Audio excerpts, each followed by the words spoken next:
हमारे साथ जुड़ चुके हैं। गौरांग सर नमस्ते, थैंक यू वेरी मच समय देने के लिए।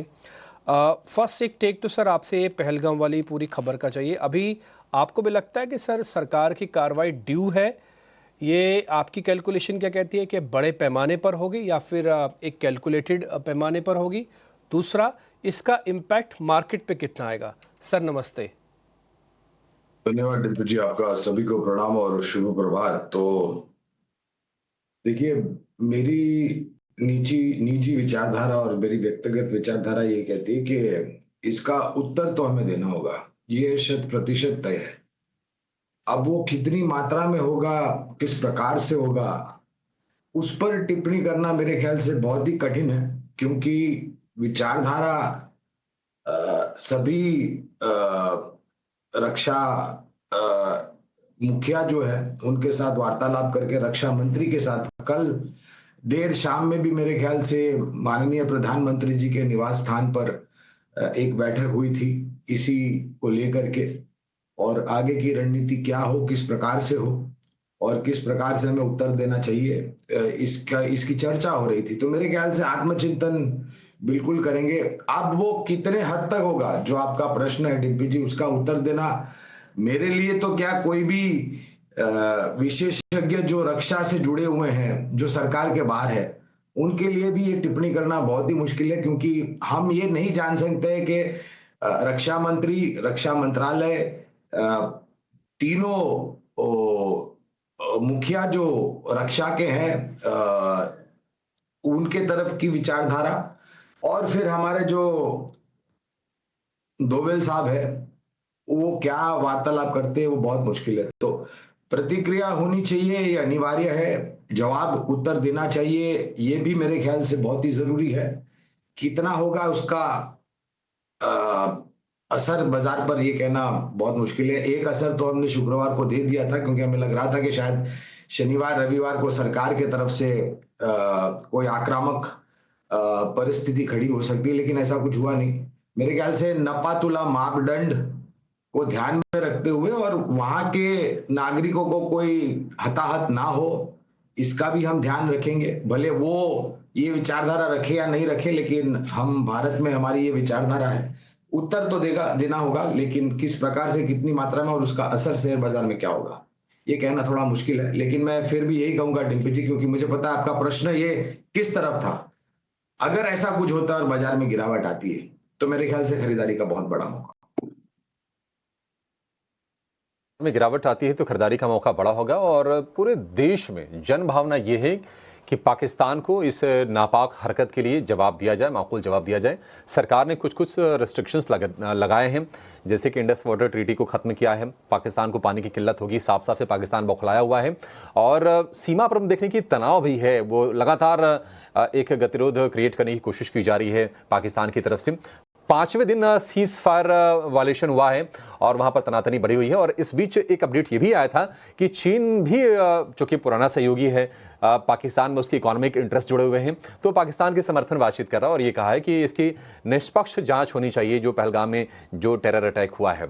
खैर, देखते हैं क्या कुछ होता है। अपने रिपोर्टर को आगे जोड़ेंगे और उसे समझने की कोशिश करेंगे कि सरकार में क्या कुछ हो रहा है, कश्मीर की स्थितियां कैसी हैं और रक्षा मंत्रालय या फिर विदेश मंत्रालय किस तरह के आगे एक्शन लेने की तैयारी कर रहा है। लेकिन फटाफट एक काम करते हैं। गौरांग सर, बहुत शुक्रिया आपका समय देने के लिए, स्वागत है। नतीजे आए हैं, नतीजों की लिस्ट लंबी है, थोड़े छोटे छोटे जवाब की गुजारिश करेंगे आपसे ताकि ज्यादा शेयरों को हम कवर कर पाए। एक व्यू आपसे पहले आरबीएल बैंक पर चाहिए। 80% प्रॉफिट डिप किया है, हालांकि एसेट क्वालिटी में थोड़ी सी इंप्रूवमेंट है। किस तरह से देख रहे हैं आप शेयर को? 200 रुपए के आसपास जाने के बाद फिर से थोड़ी सी हमने ऊपरी स्तरों से प्रॉफिट टेकिंग देखी है, क्या करें सर? आपको भी प्रणाम, और आपको, मानसी जी को, और हमारे मित्र कुणाल भाई को भी प्रणाम और शुभ प्रभात हमारे तरफ से। मेरा मानना है आरबीएल बैंक की परिस्थिति काफी लंबे समय से कमजोर हो रही है, नतीजों के आधार पर, एसेट क्वालिटी के आधार पर। ये अनिवार्य होगा कहना कि पहले हमारी खरीदारी की राय थी, लेकिन निरंतर लगातार नतीजों में जिस प्रकार से धराशायी देखने मिल रही है, हमने हमारी जो पहले खरीदारी की राय थी उसको परिवर्तन करके बिकवाली की राय दी। मुझे लग रहा है आरबीएल बैंक को छोड़ करके काफी अन्य बैंक है जहां पर आप निवेश कर सकते हैं निजी क्षेत्र में। उदाहरण के तौर पर फेडरल बैंक है, सिटी यूनियन बैंक है, एक छोटी सी बैंक जिसमें बहुत बड़ा परिवर्तन पिछले 2 हफ्तों में देखने मिला, आईडीएफसी फर्स्ट बैंक, ये बेहतर विकल्प हो सकता है। आरबीएल बैंक में बिकवाली की राय कहा है आरबीएल बैंक ने, मैनेजमेंट ने कहा है कि 16 से 18% के आसपास की ग्रोथ रहेगी और कुछ ब्रोकरेज हाउसेस हालांकि इसमें पॉजिटिव साउंड कर रहे हैं आरबीएल बैंक को लेकर। एक और बैंक गौरांग सर आप ही व्यू दीजिए, क्योंकि आपका पुराना प्यार रहा एक जमाने में, डीसीबी बैंक, इसके नंबर अच्छे आए हैं, एसेट क्वालिटी भी इंप्रूव हुई है, इस पर क्या व्यू होगा आपका? ये आपको आपकी याददाश्त की दाद देनी पड़ेगी। हाँ, बहुत लंबे समय से हमारी खरीदारी की राय रही थी डीसी बैंक पर, लेकिन इसकी भी कुछ कहानी उसी तरीके की है जैसे आरबीएल बैंक की है। अभिषेक, तो पहले खरीदारी की राय थी, हमारे लक्ष्य आ चुके, फिर हमने डीसीबी बैंक पर जो हमारी कवरेज थी उसको निकाल दी है।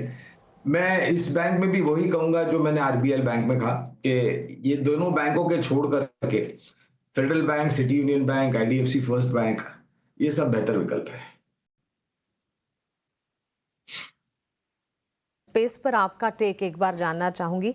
सबसे पहले तो एक खबर आई है डिक्सन टेक्नोलॉजी को लेकर ही, इलेक्ट्रॉनिक कंपोनेंट मैन्युफैक्चरिंग में कंपनी कदम रखने जा रही है और सिर्फ प्रोडक्शन के लिए है नहीं, एक्सपोर्ट के लिहाज से भी आगे बढ़ती हुई दिखेगी। और पिछले दिनों गौरांग सर एक खबर आई थी, गूगल पिक्सल फोन का प्रोडक्शन वियतनाम से भारत शिफ्ट होने की संभावना है।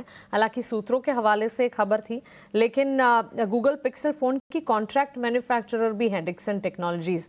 सो अगर ये डेवलपमेंट होता है सो ईएमएस कैटेगरी की कंपनियों के लिए फायदेमंद तो होता दिखेगा। Of course it is far fetch, लेकिन ईएमएस स्पेस को ओवरऑल कैसे देख रहे हैं आप?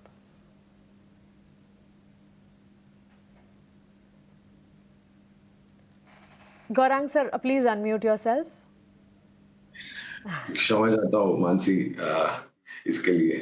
पहले तो देखिए, ये इलेक्ट्रॉनिक्स और सेमीकंडक्टर चिप्स को लेकर के सरकार ने 1-1.5 साल पहले ही नीतियां बनाई थी, जिसके आधार पर हमारा जो निर्भरता थी हमारी भारत की चाइना, ताइवान वगैरह देशों पर, जो कि बड़े उत्पादन देश है चिप्स और सेमीकंडक्टर्स और इलेक्ट्रॉनिक्स, पीसीबीज के वगैरह वगैरह, तो उसको कम करने के लिए प्रोत्साहन दिया गया स्थानीय मार्केट की कंपनियों में, जहां पर आपने जैसे बताया डिक्सन टेक्नोलॉजीज है, बाकी 1-2 कंपनियां हैं।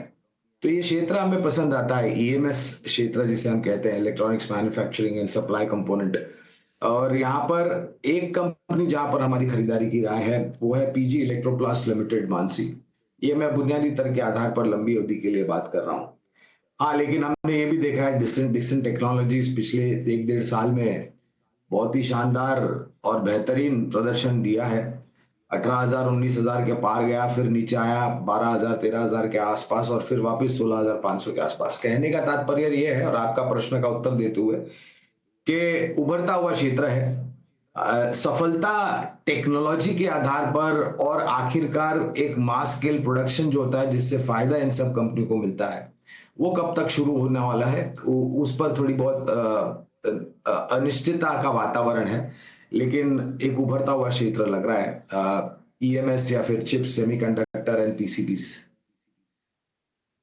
हुआ क्षेत्र है और लॉन्ग टर्म पर्सपेक्टिव के लिहाज से इस पर नज़र भी रहनी चाहिए। कई सारे डेवलपमेंट्स की तर्ज पर ये सेक्टर जो है इन ऑल फोकस रेडार पर है। सिटी गैस डिस्ट्रीब्यूशन कंपनियों पर टेक आपसे जानना चाहेंगे। टीसीएस, विप्रो के नतीजे तो हमने देखे, कुछ खास वहाँ नज़र नहीं आया। ऑफकोर्स आईटी मेजर्स के नंबर्स के साथ ही रिजल्ट सीजन की शुरुआत हुई। चुनिंदा आईटी प्लेयर्स के नंबर्स आना अभी भी बाकी है और मिड कैप स्पेस में, हालांकि मिड कैप स्पेस में परसिस्टेंट के नतीजे अच्छे खासे थे। वैसे तो मैच्योर बिजनेसेस है, कैश रिच बैलेंस शीट्स हैं। क्या ये कहा जा सकता है कि आईटी सेक्टर में जो करेक्शन का फेज है वो थमता हुआ नजर आएगा और अब वैल्यू बाइंग अपॉर्चुनिटीज क्रिएट होती दिख सकती है, या फिर इस सेक्टर पर अभी सिर्फ वॉच लिस्ट ही रखना है? वॉच लिस्ट तो मैंने कभी रखी नहीं है मानसी, क्योंकि मैं मानता हूं कि अगर आप इंतजार करते रहेंगे बाजार में तो इंतजार ही करते रहेंगे। आप कभी हिम्मत जुटा करके एक कदम आगे बढ़ाते हैं तो निवेश लायक एक माहौल बनता है और एक रणनीति बनती है और एक पोर्टफोलियो खड़ा आता है मानसी। लेकिन अगर आप घबराते रहेंगे और इंतजार करते रहेंगे, भाई मेरा स्तर, मेरा भाव, मेरी समझ, मेरी सोच, मेरा विश्वास वगैरह वगैरह, तो ये मेरे ख्याल से सही रणनीति नहीं होगी। हाँ, एक बात बिल्कुल है, आईटी क्षेत्र पर एक दिक्कत है, और वो दिक्कत है अमेरिका में धीमापन, recession, budgetary cuts, discretionary spends. जो अमेरिकन कंपनी भारतीय कंपनियों को, आईटी कंपनियों को आउटसोर्स करती हैं कामकाज, उसमें शायद थोड़ा बहुत, शायद, मैं शायद शब्द का इसलिए प्रयोग कर रहा हूं क्योंकि ये जो बहुत ही बुद्धिमानी जीव राष्ट्रपति ट्रंप ने 90 दिन की एक खिड़की दी है पूरे विश्व भर को, उस समय तक अनिश्चितता का वातावरण रहेगा, और फिर निर्भर करता है कि क्या वास्तविकता में अमेरिका में धीमापन आया है, रिसेशन आया है, या फिर स्टैग्नेशन आया वगैरह वगैरह। आज की तारीख में अगर आप हमें पूछते हैं तो हमारी खरीदारी की राय सभी प्रकार की आईटी कंपनियों उस पर है, छोटी, मझौली और दिग्गज। एक नाम जो दिग्गजों में से जहां पर हमारी बिकवाली की राय है वो है विप्रो, क्योंकि हमारे लक्ष्यांक आ चुके थे। बाकी अगर आप देखें तो TCS, Infosys, HCL, tech Mahindra, ये सब दिग्गज कंपनियों पर खरीदारी की राय है। मझौली कंपनियों में आपने कुछ नाम लिया, हमारी खरीदारी की राय परसिस्टेंट सिस्टम्स, कोफोर्ज पर है। छोटी कंपनियों में हमारी खरीदी राय केपीआईटी टेक और साइंट लिमिटेड जैसी कंपनियां हैं, टाटा एलेक्सी जैसी कंपनियां हैं। तो हमें अच्छा लगता है, लेकिन थोड़ी बहुत अनिश्चितता का वातावरण है, क्योंकि ये पता नहीं है फिलहाल अमेरिका में क्या परिस्थिति उभर करके आएगी आने वाले 3-6 महीने में। बिल्कुल गौरांग सर, और इसीलिए बिकॉज ग्लोबल कनेक्ट्स से जुड़ा हुआ सेक्टर है तो काफ़ी हद तक कंसर्न्स जो है वो बढ़ जाते हैं, और इन कंसर्न्स पर ही लगातार फोकस भी रहता है। Thanks for that fundamental tech. लेकिन एक और चीज़ आपसे समझना चाहूँगी, आईटी सेक्टर पर जहां आप अपना नज़रिया बता रहे हैं, Q4 अर्निंग्स की ही अगर आप बात करें, अब तक जो नतीजे आए हैं कह सकते हैं कि सेटिस्फैक्ट्री रहे हैं बैंक्स, फाइनेंशियल्स की तरफ से। आने वाले दिनों में कंजम्पशन थीम भी है जिस पर फोकस रखना होगा। इन्फ्लेशन की अगर बात करें वो ईज आउट होता हुआ अब नजर आ रहा है, जो कि आरबीआई को चाहिए भी था। सो डिस्पाइट ग्लोबल वॉलेटिलिटी चीजें कंट्रोल में तो नजर आ रही है। गौरांग सर, अगली थीम आपके हिसाब से फिर कौन सी होगी जिस पर नजर रखनी चाहिए, और अगर अपॉर्चुनिटी मिल जाए तो स्लो एंड इवेंचुअल पोर्टफोलियो में उस थीम से जुड़े स्टॉक्स का गठन करना चाहिए? तो मानसी, एक क्षेत्र जिसका इतनी चर्चा नहीं होती वो है सीमेंट क्षेत्र। और आप एक सीधी सीधी विचारधारा सरल रखिए कि निर्माण कार्य हो रहा है भारत में, भारत की अर्थव्यवस्था और विकास दर को आगे बढ़ाने के लिए निर्माण क्षेत्र का योगदान बहुत जरूरी होगा। और ये भी एक बहुत ही वास्तविकता और सरल सी समझ है कि निर्माण कार्य आप पूर्ण रूप से सक्षम और मजबूत नहीं कर सकते जब तक आप दो कमोडिटी यानी कि सीमेंट और धातु का इस्तेमाल नहीं करते। तो धातु में चाइना फैक्टर आ जाता है, अमेरिका में टैरिफ फैक्टर आ जाता है, लेकिन सीमेंट में ऐसी फिलहाल कोई परिस्थिति है नहीं।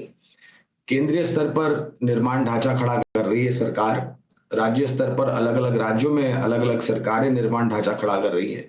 रियल एस्टेट सेक्टर एक बहुत बड़ा परिवर्तन के दौर से गुजर रहा है, और रियल एस्टेट सेक्टर दूसरा सबसे बड़ा खपत यानी फिर इस्तेमाल करने वाला क्षेत्र है जहां तक जितनी सीमेंट हमारे देश में बनती है। एफएमसीजी, डिस्क्रिशनरी, नॉन डिस्क्रिशनरी, भिन्न विभिन्न क्षेत्र अलग अलग में कंपनियां हैं जहां पर, तो ये FMCG, discretionary, non discretionary, cement. और अगर मैं और दो विचारधारा मेरी जो है वो सामने रखना चाहूं तो रक्षा क्षेत्र है जिसको बहुत बड़ा लाभ मिल सकता है जिस प्रकार की परिस्थितियां हैं हमारे और पड़ोसी देशों के बीच में, और अमेरिका और बाकी अन्य देशों के बीच में टैरिफ को लेकर के, और कैप गुड्स इंजीनियरिंग। और मैं ये भी मानता हूं मानसी कि ये जो क्षेत्र का मैं नाम ले रहा हूं धातु क्षेत्र को छोड़ करके, वो ये टैरिफ की जो लटकती तलवार है ना उससे परे है, यानी कि it is insulated from any kind of external American tariff related shock.